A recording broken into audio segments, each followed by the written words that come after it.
Man, y'all go and like the video. I mean, light try to go. Y'all go and like the video, subscribe to the channel, man. We're gonna react to this Dr.Umar joint right here.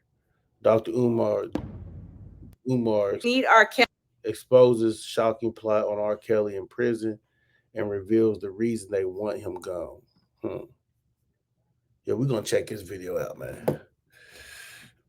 Check my stuff. All right. Dr. Umar been going in here recently on a lot of stuff. Let me get it.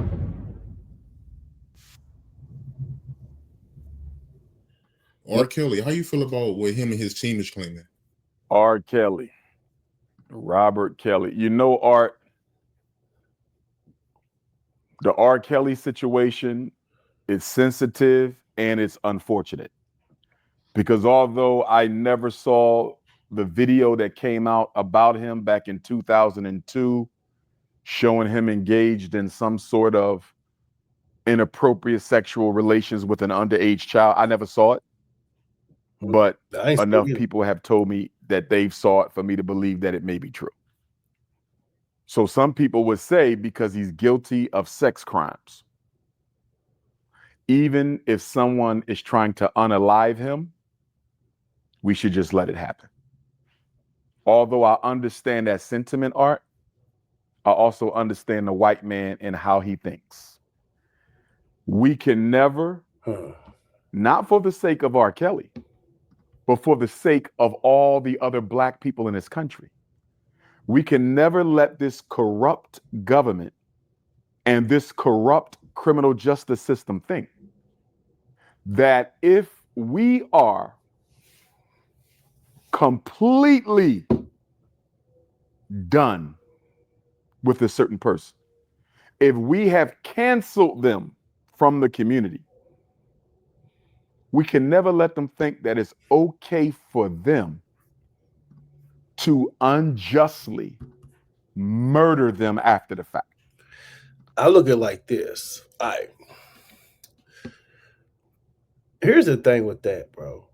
One thing that I've come to understand is no matter how bad a celebrity or a popular person, no matter how bad of an act they commit, they're always going to have supporters. That's the thing about being globally known and versus you not being globally known. Because hell, don't nobody know who you are, then you pop up on the news. You're around your local area, people's gonna be, oh, I know who that is, but it's not like even if you're world news, you know what I'm saying? People gonna be like, oh, he ain't do nothing. Who's that guy? That guy ain't do nothing. Yeah, do this to this guy, let this guy fry, let this guy do this. But with R. Kelly, it's a very unique situation. I'm not gonna act like I followed the R. Kelly case because I didn't, but he makes a point as far as the world figuring like, okay, well, we can do well, he did all this, so we got him locked up for 20, 30 years on these underage allegations with people and stuff like that. So people will forget about him, but he don't understand is people actually love R. Kelly because of his music. He make a point though. He do make a point, but I don't think the world necessarily thinks. It's my opinion. I don't think the world necessarily thinks like what he's trying to say. Um, I don't believe it. I believe that there's a lot of. Here's the thing. Here's the thing that people understand about the prison system and stuff like that. Okay, once you get locked up, okay, you're in the prison system, right? So by you being in the prison system, um, one thing you got to understand is if you go to the hospital, the prison's paying that bill, right? So they're looking at it from this perspective. To look at, okay, is none of these inmates, which are our investments into this business, which is a prison, are worth us spending X amount of dollars every day to get them fixed or get them medically healed from whatever their issue may be. You know what I'm saying? So I don't think the point of me saying that is this, that prison is a business, right? So Prison's a business, and if you look at it, think about it. Matter of fact, I'm gonna hold that thought, bro. Let me keep watching, bro. I'm gonna get ahead of myself.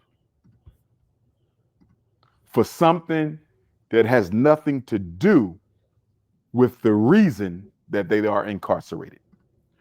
So R. Kelly's attorney, Bo Brinkley, has alleged, and I believe him. I absolutely believe him. He has alleged that there is a contract on R. Kelly's life. I absolutely believe him. This was alleged even before the most recent overdose situation. So a couple of days ago, R. Kelly is in his cell, solitary confinement. They bring him his anxiety medication. And they give him twice as much as they should have. What nurse makes that mistake, Art? Especially when it's already been put out there that the Bureau of Prisons and the U.S. attorneys and the Department of Justice are trying to take this man's life. What is that a coincidence? I don't believe it is. So R. Kelly receives an overdose in solitary confinement. He wakes up the next day, barely able to stand. He's seeing black spots. He's blurry, brain fog. I believe he falls to the ground, crawls over, barely gets the door open. The prison guards find him. They want to take him to the prison medical facility, but the prison medical facility said, we can't treat him. We don't have what he needs. So they take him to Duke University Hospital.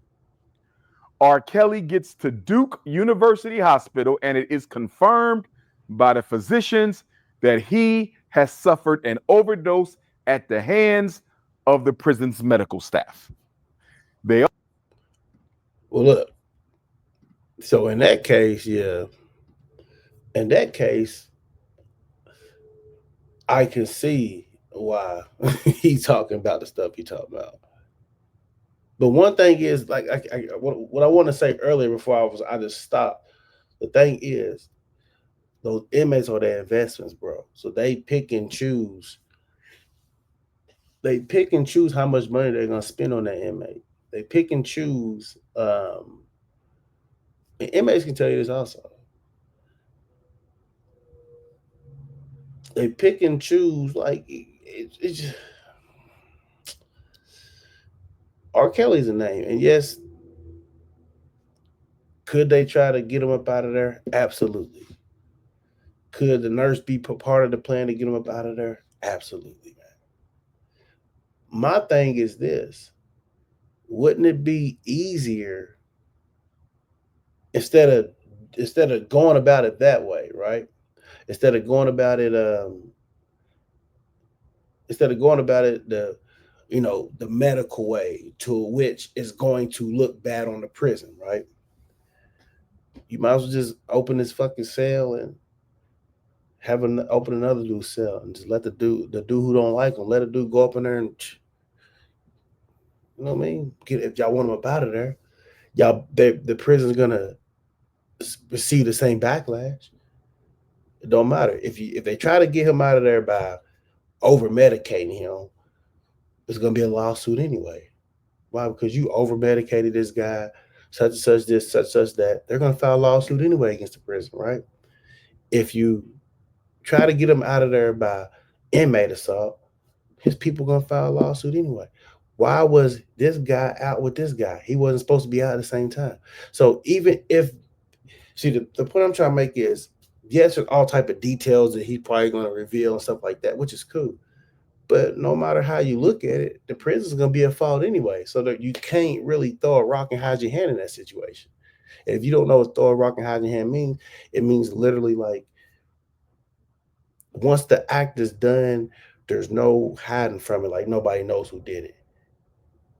The prison's going to be looking bad anyway. So Why would you do a slow death instead of just get it over with if that's the route they want to take? They also diagnosed him with blood clots in both legs and blood clots in his lungs. Mm. Now, we know, Art, one of the side effects of cheap drugs are blood clots. I don't think he had them blood clots when he got sentenced to prison. See, the I don't think part. There you go. See, the I don't think part, bro. It's either he had them or he didn't. Now, blood clots can kill you. If you don't know nothing about blood clots, go to Google and do your research on blood clots. They can't kill you. And that is a fact. Blood clots can be from cheap medication. Blood clots can be from eating a bunch of sodium.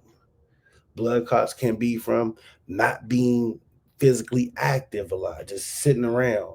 So blood clots can be from that. You know what I'm saying? So it's a lot of different. The thing is, there's a lot of different factors that can go up into that, man.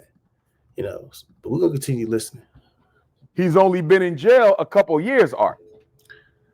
He's not that old.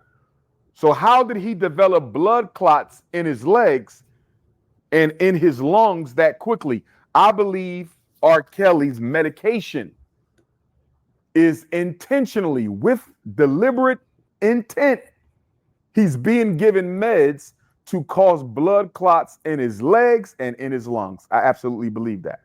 Now check this out, Art. R. Kelly's attorney, Bo Brinkley, says that Duke University.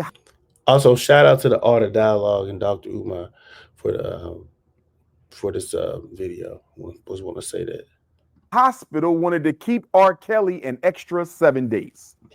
They wanted to perform a medical procedure to address his blood clots.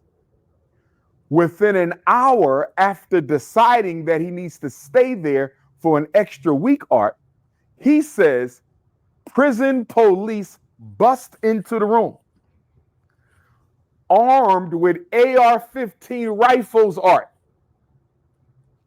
They came into the hospital with AR-15 rifles and took R. Kelly back to the jail and gave no explanation at all to the doctors.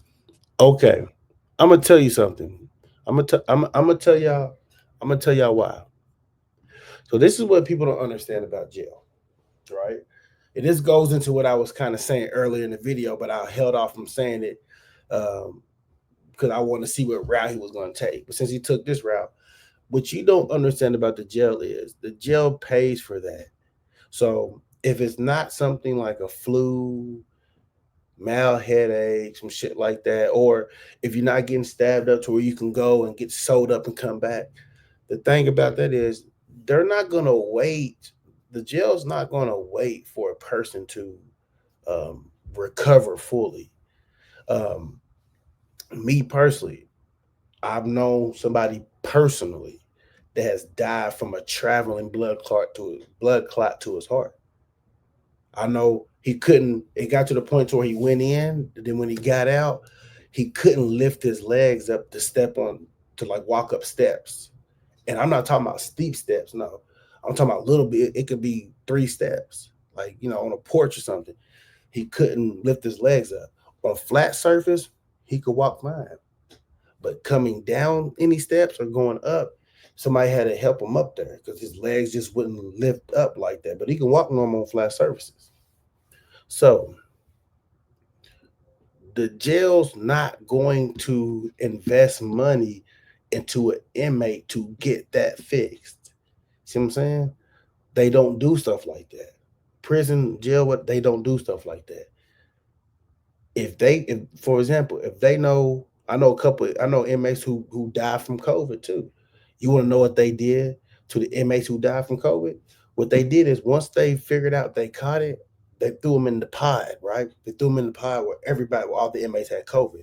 They had masks on. They give you your mask. They throw you in the pod. They call it quarantine, whatever. Everybody in there has COVID. Everybody's trying to come. Everybody's trying to get rid of it, survive it, whatever. They only send you to the hospital when you're unresponsive. So if they come check on you and you're in there kind of unresponsive a little bit, can't really move, and that they only send you to the hospital when you're near death. That's how it happens, bro. They don't give proper health care in there. They're not going to give proper health care in there. Why? Because the prison system really doesn't care to invest that extra money into an inmate. They feed them, they house them, they give them these little blanket sheets, and they give them all that stuff. But when it comes to that, no, I don't care about that. That sure don't give a fuck. See, the message they put is when people come in, their job is to fix the inmate. Okay, my job is to fix the inmate. My job is to make sure these guys get rehabilitated. They don't care about that, bro. But whenever somebody gets sick and somebody gets hurt, somebody gets messed up, that you all that goes out the window. All that goes completely out the window. So there could be two scenarios here. Yes, they probably could have been like, okay, well, he needs more medical attention. Okay, well, bring him back. That way he'll die in here, right? Or what I just explained to y'all, they're not gonna cover those medical expenses for weeks and weeks and weeks. No, they're not gonna do stuff like that. Now, if he was unconscious, they would have left him in there. But since he has those clots and he's probably conscious and knows what's going on and this and that and this and that, they're like, oh, he's fine. See, that's the thing. If you're not unconscious, they don't care about you. If you're not sliced up, gashed up to where you need stitches, they don't care about you. Like they feel like it's their job to house you and protect you from other inmates, right? It's not their job to house you and really, really, even though they try to make it seem like check on your health for real. They try to make it seem like they supposed to, but they don't, man. And it's unfortunate situation. That's what R. Kelly's in. R. Kelly is in solitary confinement right now with blood clots in both legs and in his lungs, and the prison police would not allow him to remain at the hospital any longer to get the help that he needed. Nope. They want him dead, Art. Then check this out. Nope. Before the overdose incident, Bo Brinkley learned from R. Kelly that he was approached by a member of the Aryan Brotherhood. And this member of the Aryan Brotherhood, who allegedly struggles with terminal cancer, was offered a contract for freedom. If he would unalive R. Kelly, he would be released from prison and he would spend whatever time left he has in life on the outside with his family.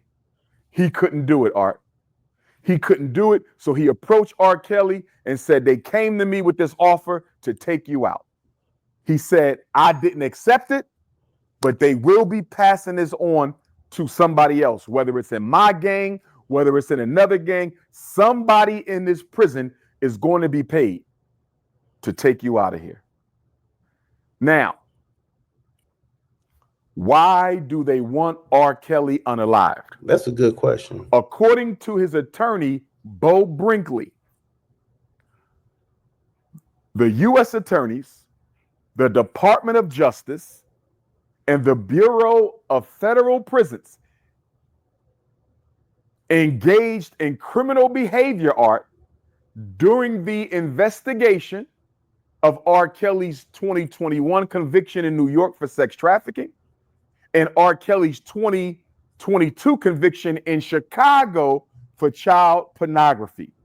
His lawyer claims, he alleges, that the government engaged in criminal corruption and conspiracy during the investigation to make sure R. Kelly would go to jail.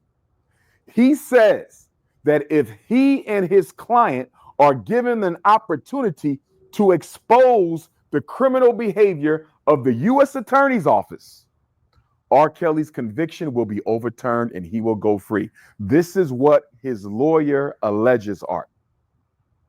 However, the music industry cannot let R. Kelly go free. Why? Because they don't want R. Kelly to expose them, and they don't want R. Kelly to regain control over his music. What does R. Kelly, Prince, and Tupac Shakur have in common?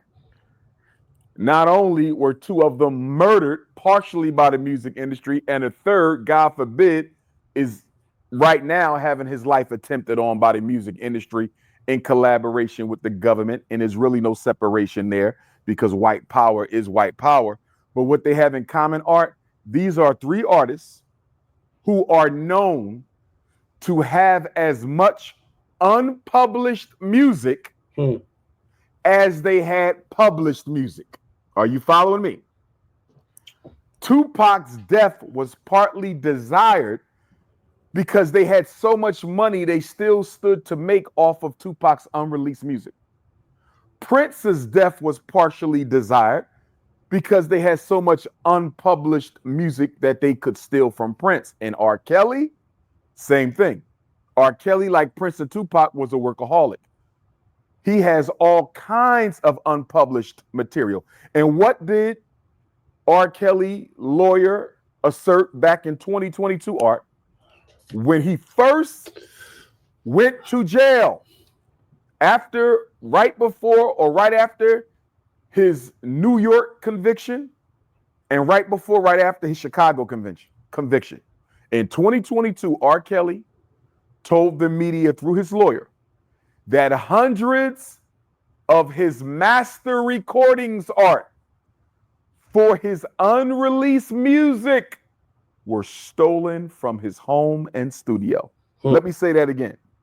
In 2022, right around the time he's convicted and sentenced, R. Kelly finds out that hundreds of his unreleased master recordings were stolen from his home and studio. And then what did we find, Art? That some of R. Kelly's music was found on some of the major streaming platforms without his submission and without his permission. How in the hell did the streaming platforms get music from R. Kelly that he never gave them? And then what else happened in 2022, Art? Hey, Dr. Umar be on his shit, bro. I ain't gonna lie. But that's not new. Y'all do understand that all this is about, like, let me guess again. Y'all do understand that the world's like, all this is about like money, but most importantly is about resources, right? Whoever has the most important resources, they got a lot of power. I'm gonna say it again. Whoever has the most important resources in this world has all the power, bro. Think about the people who own oil. Think about the people who own uranium. Think about the people who own gold. Think about those type people and the level of power they got. It's no different like in the music industry, right? You're in the music industry, unreleased songs from Prince, those are important resources. They can bring you a lot of money. Those are important assets sitting right there that they can put out anytime. Now, people are going to like it, people are going to hate it. Longtime Prince supporters may be like, oh, this is not the Prince we know, but I like 5 or 6 songs. They're still going to rock with it. People who probably never heard a Prince song were here like, who's this guy? It's Prince. Oh, I think who's Prince? And then, stuff like that. So I always remember that in life, bro. People who have the most power, they have the important resources, bro.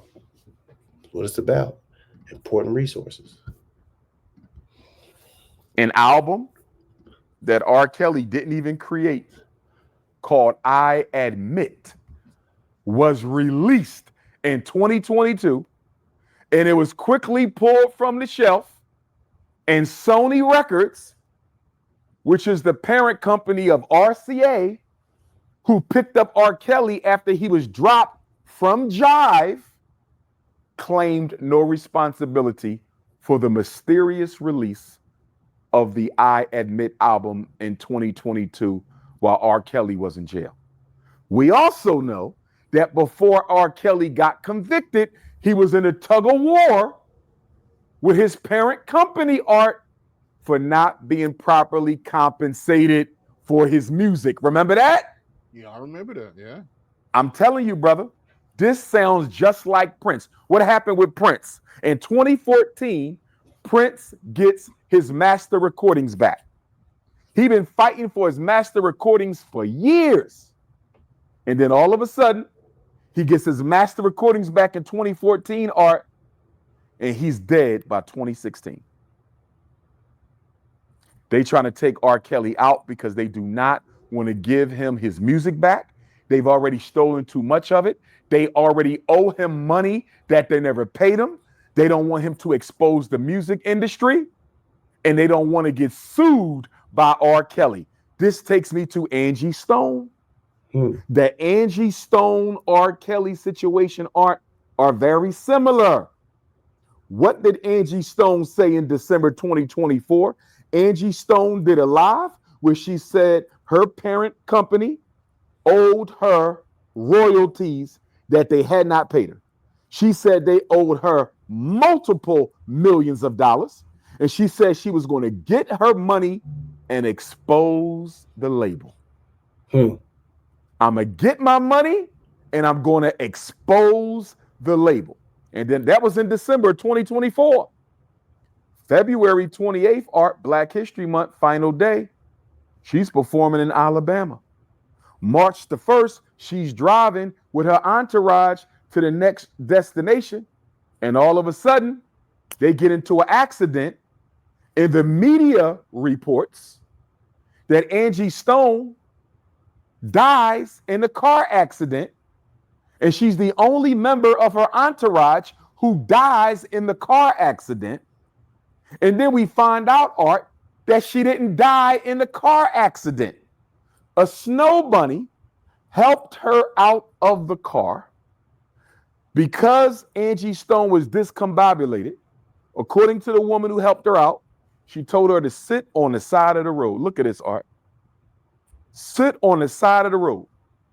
As soon as she tells Angie Stone to sit on the side of the road, an 18-wheeler crosses the median on the highway, Art. An 18-wheeler crosses the median on the highway and runs Angie Stone over, killing her and nobody else. Help me understand, Art, what are the chances that you get into a car accident, you climb out, so the first attempt was unsuccessful, Art. The first attempt was unsuccessful. She was supposed to be unalived in that accident. She climbs out. You know how we know that? Because the media had already reported she passed in a car accident, Art. The media had already reported it. So then, and you know the media already gets the news. Okay? When the Honorable Marcus Garvey died in England, Art, the Honorable Marcus Messiah Garvey, father of modern Pan-Africanism, greatest organizer of all time of any race. All right. Yeah, man, that's kind of deep, bro. Like I said, his video about 30 minutes long. We ain't gonna watch the whole video. If you do want to watch the whole video interview, go to Art of Dialogue. Shout out to Art of Dialogue. It make you think, don't it, bro? And ain't nobody trying to be no conspiracy theorist or nothing like that, but people put hits on people all day, every day. It ain't nothing for a person to put a $2,500 hit on you. A person go out here and kill you for $2,500. Ain't nothing for a person to put a $10,000 hit on you, get killed for $10,000. So do I believe a lot of stuff he's saying? I'll tell you this. I'm not gonna say I don't believe it. Anyways, man, y'all let me know what y'all think about that. Comment section below, man. Like, comment, share, subscribe. Yeah.